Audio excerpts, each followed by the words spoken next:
Assalamualaikum warahmatullahi wabarakatuh. Perkenalkan, nama saya Laudita Delvia. Saya dari Kebidanan tingkat 1A. Baik, di sini saya akan mempresentasikan materi tentang sistem persarafan. Pengertian dari sistem persarafan atau sistem saraf adalah jaringan kompleks dari sel-sel khusus atau nefron yang berfungsi sebagai pusat kendali, komunikasi, dan koordinasi utama tubuh pada manusia dan hewan. Fungsi Fungsi utamanya adalah menerima informasi, sensasi, mengumpulkan informasi dari lingkungan, internal dan eksternal tubuh melalui organ sensorik mata, telinga, kulit, hidung, dan lidah, memproses informasi atau integrasi, menganalisis, menafsirkan, dan menyimpan informasi ini di otak dan sumsum tulang belakang untuk menentukan respon yang tepat. Mengirim perintah. Respon motorik mengirim sinyal ke otot, kelenjar, dan organ lain untuk menghasilkan tindakan atau respon seperti bergerak, berbicara, atau melepaskan hormon.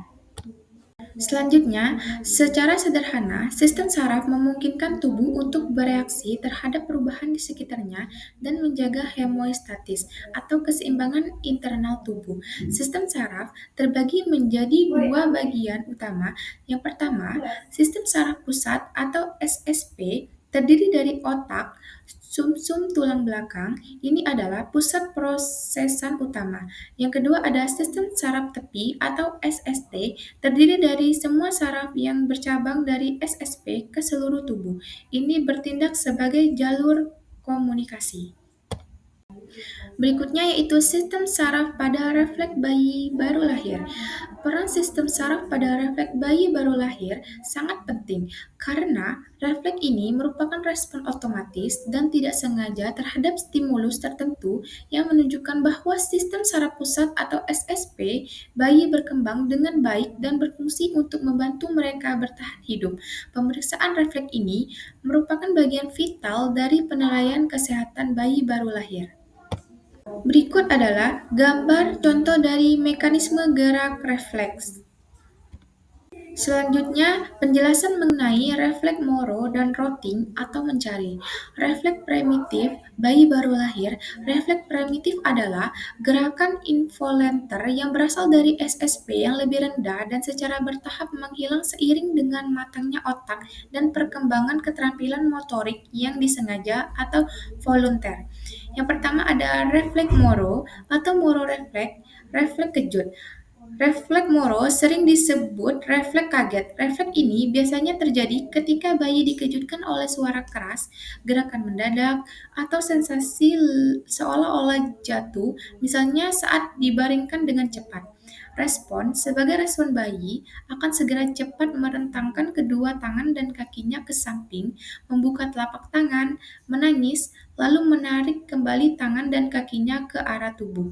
Waktu menghilang, refleks ini normalnya menghilang pada usia sekitar 5 hingga 6 bulan. Yang kedua ada refleks rotting. Rotting refleks atau refleks mencari. Refleks rotting adalah naluri dasar untuk bertahan hidup yang berkaitan dengan kemampuan makan bayi. Respon ketika pipi atau sudut mulut bayi disentuh atau dielus dengan lembut, bayi akan memalingkan kepalanya ke arah rangsangan tersebut, membuka mulut, dan siap untuk menghisap dalam upaya menemukan puting susu. Waktu menghilang, refleks ini biasanya menghilang pada usia sekitar 3 hingga 4 bulan saat bayi mulai mampu menggerakkan kepala secara sadar untuk mencari sumber makanan.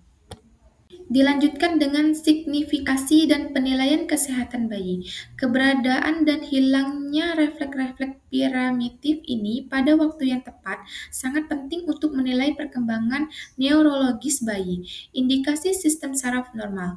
Adanya refleks Moro dan Rotting yang kuat dan simetris pada kedua sisi tubuh bayi menunjukkan bahwa jalur saraf sensorik dan motorik berfungsi dengan baik, serta tidak ada kerusakan signifikan pada otak atau sumsum tulang belakang. Selanjutnya, deteksi masalah neurologis. Yang pertama, tidak adanya refleks. Jika bayi tidak menunjukkan refleks moro sama sekali, ini bisa mengidentifikasikan adanya masalah medis seperti cedera lahir, masalah otak, atau kelemahan otot umum.